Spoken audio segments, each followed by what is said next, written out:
Bismillahirrahmanirrahim. Innani ana Allahu la ilaha illa ana fa'budni wa aqimis salata li dzikri. Untuk apa kita sholat? Menunaikan kewajiban semata? Atau lebih dari itu? Sesungguhnya, siapa yang membutuhkan sholat? Allah atau kita? Sholat merupakan hak Allah atas hambanya yang diciptakan tak lain untuk mengabdi kepadanya. Namun sesungguhnya, sholat bukan hanya bentuk ibadah, tak melulu sebagai sebuah kewajiban yang harus kita tunaikan. Karena Allah Maha Kaya, sesungguhnya kitalah yang membutuhkan sholat untuk menghaturkan rasa syukur tak terputus atas nikmat yang Allah berikan. Namun sholat juga memiliki makna lain, di mana kita sebagai individu Islam menyatakan secara jelas identitas kehambaan sebagai makhluk yang tunduk kepada Allah di antara manusia dengan identitas.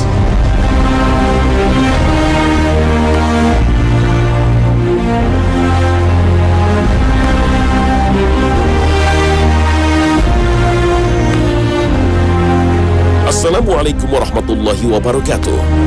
Salat adalah amalan ibadah yang akan pertama kali dihisab oleh Allah. Dengan demikian, tentu saja ibadah ini memegang peranan penting. Lalu seberapa yakin Anda bahwa Allah menerima salat kita? Cukupkah amalan salat kita? Khazanah, Ensiklopedia Islam Dunia kali ini akan menyajikan amalan penting yang menyempurnakan ibadah salat kita. Semoga dapat dijadikan bahasan yang bermanfaat. Amin, amin, Allahumma amin. Hadits sahih riwayat An-Nasa'i dan At-Tirmizi menyebutkan, dari Abu Hurairah Rasulullah SAW bersabda, sesungguhnya amalan yang pertama kali dihisab dari seorang hamba pada hari kiamat adalah sholatnya. Jika sholatnya baik, maka beruntung dan selamatlah dia. Namun jika rusak, maka merugi dan celakalah dia. Jika dalam sholat wajibnya ada yang kurang, maka Rabb yang Maha Suci dan Maha Mulia berkata, lihatlah, apakah hambaku memiliki sholat sunnah? Jika ia memiliki sholat sunnah, maka sholat wajibnya disempurnakan oleh sholat sunnah tadi. Kemudian dihisaplah seluruh amalan wajibnya sebagaimana tadi. Ya, kita tidak pernah tahu apakah sholat fardu kita telah benar dan diterima oleh Allah. Namun Allah Ar-Rahman memberikan kesempatan bagi hambanya untuk menyempurnakannya dengan sholat sunnah. Terlebih lagi, bukankah kita yang membutuhkan sholat sebagai imbal balik atas anugerah tak terhenti dari Allah? Allah tak pernah menghitung berapa banyak oksigen yang telah kita hirup. Tak pernah menarik bayaran atas mata, telinga, atau mulut yang kita gunakan. Tak juga berhenti memberi nikmat rasa bahagia dan tawa. Lalu mengapa kita masih menimbang-nimbang untuk menambah sholat sunnah sebagai wujud syukur kita? Tak hanya sebagai penyempurna amalan wajib, namun sholat sunnah juga membawa peran penting dalam membuat rumah yang penuh dengan nikmat Allah, seperti yang diriwayatkan oleh Imam Muslim. Jika salah seorang di antara kalian telah menunaikan sholat di masjidnya, maka hendaklah ia memberi jatah sholat bagi rumahnya, karena sesungguhnya Allah menjadikan cahaya dalam rumahnya melalui sholatnya. Jika sholat wajib hendaknya dilakukan di masjid, sebaliknya sholat sunnah dianjurkan untuk dikerjakan di rumah. Jika masjid telah mendapatkan keutamaan sholat, maka rumah adalah jatahnya sholat sunnah. Dalam hadis lain disebutkan bahwa Rasul bersabda, jadikanlah tempat pelaksanaan sebagian sholatmu di rumah-rumah kalian, dan janganlah jadikan rumah-rumah kalian itu seperti kuburan. Kebaikan sholat akan menaungi sebuah rumah yang penghuninya secara rutin melaksanakan sholat. Rumahnya akan damai bercahaya, penuh dengan ridho Allah. Imam An-Nawawi menambahkan bahwa rumah akan terpenuhi dengan berkah dan rahmat Allah. Malaikat tidak segan untuk turun, sedang setan akan menjauh. Subhanallah. Ada dua macam sholat sunnah, muqayyad dan mutlak. Sholat sunnah muqayyad adalah sholat sunnah yang dianjurkan dilakukan pada waktu tertentu atau pada keadaan tertentu, seperti sholat tahiyatul masjid atau sholat sunnah rawatib. Sholat sunnah yang tidak terikat waktu, sebab tertentu ataupun jumlah rakaat tertentu disebut sholat sunnah mutlak. Sholat ini bisa dilakukan kapan saja dan di mana saja, asal tidak dilakukan di waktu atau tempat yang dilarang untuk sholat. Sholat sunnah muqayyad lebih utama tingkatannya daripada sholat sunnah mutlak. Tak perlu ragu bahwa sholat sunnah memiliki keutamaan tersendiri. Dari sekian banyak sholat sunnah, ada beberapa yang memiliki keutamaan lebih dari yang lainnya. Kenali lebih jauh dan genggam manfaatnya.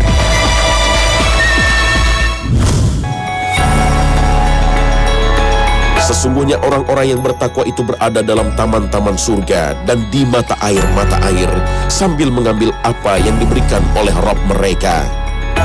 Sesungguhnya mereka sebelum itu di dunia adalah orang-orang yang berbuat kebaikan, yakni mereka sedikit sekali tidur di waktu malam, dan di akhir-akhir malam mereka memohon ampun kepada Allah. Al-Quran, Surah Az-Zariyat ayat 15 hingga 18. Banyak yang mengenal sholat witir sebagai sholat sunnah yang dilakukan dalam bulan puasa Ramadan. Namun sesungguhnya sholat witir adalah sholat sunnah yang bisa dilakukan setiap hari tanpa menunggu Ramadan tiba. Walaupun derajatnya sholat sunnah, namun sholat witir sangat ditekankan untuk dilakukan, atau sunnah mu'akkad. Rasul sendiri tidak pernah meninggalkan sholat sunnah ini walaupun sedang dalam perjalanan, berada di atas unta sekalipun. Sebagai sholat sunnah, witir melebihi keutamaan sholat sunnah lainnya. Sholat ini adalah penutup keseluruhan rangkaian sholat dalam sehari. Witir berarti ganjil, seperti sabda Rasul, sesungguhnya Allah itu witir dan menyukai yang witir, ganjil. Syekh Abdul Aziz bin Baz menjelaskan hadis ini sebagai keutamaan sholat witir dibanding sholat sunnah lainnya. Karena Allah itu witir atau esa dan mencintai orang-orang yang melakukan sholat witir, maka Allah mencintai pula segala apa yang menyelarasi sifat-sifatnya. Bahkan Ibnu Taimiyah menegaskan bahwa siapa yang tak pernah melakukan sholat witir dan selalu meninggalkannya, jika ia ditunjuk sebagai saksi dalam satu perkara, maka kesaksiannya tertolak. Ya, sholat witir adalah salah satu sholat malam paling utama dan paling dicintai. Jumlah rokaat sholat witir selalu ganjil, dari 1 rokaat hingga 11 rokaat. Sholat witir 3 rokaat bisa dilakukan dengan 1 kali salam atau dengan 2 kali salam. Pada witir 3 rokaat, surat yang disunnahkan untuk dibaca adalah surat Al-A'la pada rokaat pertama, surat Al-Kafirun di rokaat kedua, dan surat Al-Ikhlas beserta 2 surat Mu'awizatain atau surat Al-Falak, dan surat An-Nas untuk rokaat terakhir. Sedang sholat witir 5 rokaat dilakukan langsung 5 rokaat. Duduk tasyahud dilakukan hanya pada rokaat kelima, kemudian langsung salam. Sedang dalam sholat 7 rokaat dikerjakan tanpa duduk tasyahud kecuali pada rokaat ke-6. Kemudian dilanjutkan dengan berdiri pada rokaat ke-7, duduk tasyahud pada rokaat itu, dan salam. Begitu pula dengan sholat 9 rokaat, duduk tasyahud hanya pada rokaat ke-8 dan kembali berdiri untuk rokaat ke-9, kemudian duduk tasyahud akhir dan salam.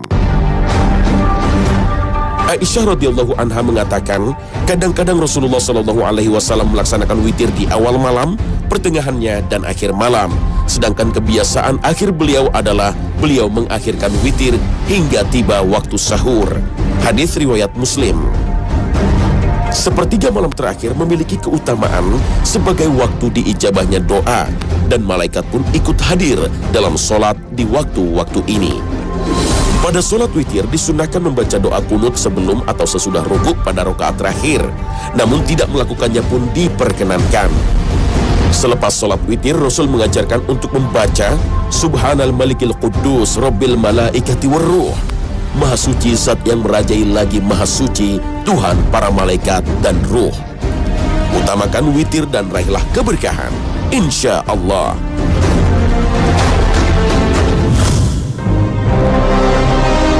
Dan pada sebahagian malam hari, bersolat tahajudlah kamu sebagai suatu ibadah tambahan bagimu. Mudah-mudahan Tuhanmu mengangkat kamu ke tempat yang terpuji. Al-Quran, Surah Al-Isra, ayat 79. Selain sholat witir, salah satu rangkaian qiyamul lail yang terutama adalah sholat tahajud. Berbeda dengan witir, sholat tahajud dilakukan dengan jumlah rakaat genap. Menurut Imam Nawawi, tahajud berarti sholat pada waktu malam. Hajada ar-rajulu artinya laki-laki itu tidur. Sedang tahajjada artinya dia keluar dari hujud, tidur menuju sholat. Berdasar arti ini, maka ulama mazhab Maliki dan Syafi'i menganjurkan melaksanakan sholat tahajud setelah tidur. Namun ulama lainnya juga memasukkan sholat sebelum tidur yang dilakukan setelah sholat isya dan sebelum sholat subuh adalah sholat tahajud. Tak perlu dibantah lagi keutamaan sholat tahajud. Berbagai hadis telah menunjukkan kelebihannya. Begitu pula ayat suci Al-Quran bertaburan mengingatkan akan nikmatnya sholat tahajud. Rasul bersabda bahwa seseorang yang sholat di malam hari, ia telah terlepas dari 3 ikatan setan. Pada pagi harinya ia akan merasa segar dan berjiwa bersih. Kelalaian melaksanakan sholat tahajud berbuah pada kotornya jiwa dan terasuki oleh sifat malas beramal soleh. Na'udzubillah min zalik. Dalam hadis lain juga disebutkan balasan kebaikan yang dijanjikan bagi yang mengamalkan sholat tahajud.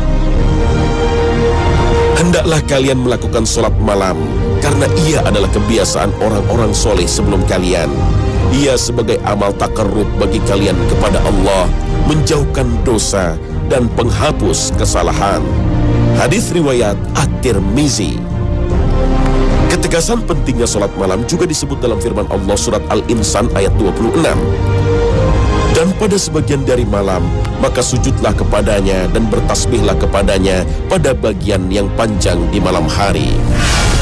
Dalam tafsir Ibnu Katsir dijelaskan pula bahwa sejak malam datang sampai fajar menjelang, Allah akan mengampuni siapa yang meminta ampun kepadanya, memberi apa yang dipinta, dan mengabulkan setiap doa yang dipanjatkan dengan tulus dan ikhlas. Begitu pentingnya sholat tahajud, sampai Rasul mewasiatkannya pertama kali saat memasuki Madinah, agar umatnya menegakkan sholat di malam hari agar selamat masuk surga. Dan masih banyak lagi hadis yang mengungkapkan kelebihan dan kebaikan yang menunggu bagi umat yang melakukan sholat tahajud. Kemudian bagaimana sholat tahajud yang diajarkan oleh Rasul? Niat akan menunaikan sholat tahajud bisa dilakukan sejak sebelum tidur. Dan sejak itulah telah terhitung pahala akan sholatnya dan tidurnya pun akan menjadi sedekah. Bahkan jika ia terlewat dari bangun untuk sholat tahajud, ketika terbangun disunnahkan untuk mengusap muka, berzikir dan bersiwak. Kemudian membaca 10 ayat terakhir surah Ali Imran. Rasul memulai sholat tahajud dengan 2 rakaat yang pendek. Kemudian di sholat berikutnya beliau memperpanjang berdiri, ruku dan sujudnya. Jumlah rakaat sholat tahajud tidak terbatas. Seringkali dilakukan dalam 2 rakaat. Bahkan Rasul sholat tahajud hingga kakinya pecah-pecah. Rasul tidak pernah menentukan bacaan dalam setiap rakaatnya. Terkadang beliau hanya membaca Ya Ayyuhal Muzammil dan sejumlah 20 ayat. Di lain waktu beliau membaca 50 ayat. Beliau kemudian bersabda, siapa yang sholat dalam semalam dengan 100 ayat, maka tidaklah ia terhitung dalam orang-orang yang lalai. Dengan 200 ayat, maka sungguh ia terhitung dari orang-orang yang qanit atau khusyuk lagi ikhlas. Sholat tahajud dilakukan sesuai kemampuan. Para sahabat Rasul melakukan sholat tahajud dengan cara yang berbeda. Sayyidina Abu Bakar sholat tahajud dengan melirihkan suaranya karena beliau ingin memperdengarkan bahwa beliau bermunajat kepada Allah. Sedang Sayyidina Umar sholat dengan mengeraskan suaranya karena beliau ingin sekaligus membangunkan orang-orang yang tertidur dan mengusir setan dan mengajak untuk ikut sholat tahajud bersama beliau. Rasul tidak menyalahkan keduanya, bahkan beliau menganjurkan Abu Bakar untuk mengeraskan suaranya, sedang Umar untuk melirihkan suaranya. Dengan demikian, tujuan keduanya terpenuhi. Kesukaan akan sholat malam juga ditunjukkan oleh Sayyidina Ali bin Abi Thalib. Menurut Muawiyah bin Abi Sufyan, Sayyidina Ali tidak merasa gembira dengan dunia dan gemerlapnya. Beliau merasa gembira dengan malam dan kegelapannya. Ketika malam telah gelap dan bintang telah tenggelam, Muawiyah bersaksi bahwa ia melihat Sayyidina Ali berdiri miring di tempat sholatnya sambil meraba jenggotnya dan menangis seperti orang yang ditimpa kesedihan, seolah-olah mendengar beliau mengatakan, wahai Rabb, dengan penuh permohonan. Walaupun hanya sebagai sholat sunnah, namun sholat tahajud tidak sepatutnya hilang dalam amalan malam kita. Rasul bersabda bahwa orang yang tidur sepanjang malam dan tidak terbersit keinginan untuk sholat tahajud sebagai orang yang telah dikencingi setan di kedua telinganya. Semoga kita diberi kekuatan untuk terbangun dan terlepas dari rasa kantuk untuk berpasrah pada Allah Subhanahu wa Ta'ala. Amin ya Rabbal Alamin. كانوا قليلا من الليل ما يهجعون وبالأسحار هم يستغفرون.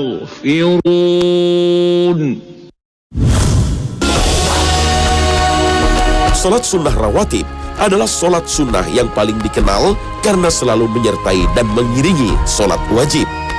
Yang dilakukan sebelum salat wajib disebut qobliyah dan sesudah salat wajib disebut ba'diyah. Salat sunnah qobliyah mempersiapkan diri dan jiwa yang sebelumnya telah disibukkan oleh urusan duniawi agar sigap dan tidak lalai dalam melaksanakan salat wajib. Sedangkan salat sunnah ba'diyah dimaksudkan menutupi beberapa kekurangan yang terjadi dalam salat wajib yang baru dilakukan. Sungguh Allah Maha Penyayang terhadap hambanya, diberinya keleluasaan dan keringanan untuk menyempurnakan ibadah sholat wajib. Bahkan dengan setiap sujud yang kita lakukan, Allah akan meninggikan satu tingkat derajat kita dan menghapus satu kesalahan. Maka berlomba-lombalah dalam memperbanyak sujud dalam sholat sunnah. Sholat rawatib terbagi menjadi dua. Sholat sunnah mu'akkad yang disebutkan oleh Ibnu Umar, aku ingat 10 rakaat dari Nabi SAW, 2 rakaat sebelum zuhur dan 2 rakaat sesudahnya, 2 rakaat sesudah maghrib, 2 rakaat sesudah isya, serta 2 rakaat sebelum sholat subuh. Pada saat itulah Nabi SAW tidak mau ditemui. Hafsah radhiyallahu anhuma menceritakan padaku bahwa jika muazin mengumandangkan azan dan fajar yang kedua telah terbit, beliau sholat 2 rakaat. Kebiasaan lain yang diceritakan oleh Siti Aisyah, Rasul melakukan sholat sunnah 4 rakaat sebelum sholat zuhur. Sedangkan sholat sunnah ghairu mu'akkad adalah 2 rakaat sebelum sholat asar, maghrib, dan isya. Namun dalam beberapa hadis lainnya disebutkan pula keutamaan 4 rakaat sebelum sholat asar. Rasul pernah pula bersabda, seorang yang melakukan sholat sunnah 12 rakaat setiap harinya karena Allah, yaitu 4 rakaat sebelum zuhur, 2 setelahnya, 2 lagi setelah maghrib dan isya, serta 2 sebelum subuh, maka Allah akan membangunkan baginya sebuah istana di surga. Masya Allah. Amalan rawatib hendaknya dilakukan secara kontinu. Allah mencintai amalan yang kontinu walaupun sedikit. Imam Nawawi lebih mengutamakan amalan yang sedikit namun konsekuen dilakukan daripada amalan yang banyak namun hanya sesekali. Beliau menyatakan bahwa amalan sedikit yang rutin akan mengekalkan ketaatan, zikir pendekatan daripada Allah, dan kuatnya niat dan keikhlasan dalam beramal. Balasan pahala yang lebih besar dan jaminan diterimanya amalan oleh Allah adalah kelebihan merutinkan amalan walau sedikit. Wallahu a'lam. Dari keseluruhan sholat rawatib, 2 rakaat sebelum sholat subuh adalah yang paling utama. 2 rakaat ini masih termasuk dalam amalan qiyamul lail. Jika sholat rawatib lainnya boleh ditinggalkan dalam keadaan bepergian, namun Rasul tidak pernah meninggalkan sholat sunnah qabliyah subuh ini. Bahkan Imam Muslim meriwayatkan sebuah hadis yang menyebutkan bahwa sholat sunnah fajar atau subuh lebih baik dari dunia dan seisinya. Surat yang baik dibaca pada 2 rakaat sholat ini adalah surat Al-Ikhlas dan surat Al-Kafirun. Menginjak pada sholat rawatib ba'diyah, sholat sunnah ini hendaknya dilakukan dengan memberi jeda sejenak setelah sholat wajib dengan zikir atau berpindah tempat sholat. Umar bin Khattab menegur seseorang yang langsung berdiri untuk sholat sunnah setelah selesai sholat wajib. Beliau berkata, duduklah. Celakalah ahlul kitab itu karena tidak adanya sela di antara sholat mereka. Dan Rasulullah membenarkan pernyataan ini dengan bersabda, Umar ibn Khattab telah berbuat baik. Hikmahnya adalah sebagai pembeda antara sholat wajib dan sholat sunnah, serta memperbanyak tempat kita sujud menyembah Allah, sehingga lebih banyak saksi atas amalan kita kelak di hari kiamat.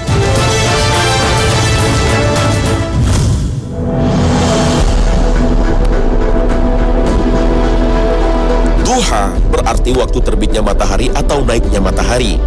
Para ahli fiqih mengartikan sholat duha sebagai sholat sunnah yang dilakukan ketika matahari telah tinggi dan panasnya terasa, atau yang disabdakan Rasul sebagai waktu tatkala anak-anak unta merasakan kakinya kepanasan karena terbakar panasnya pasir.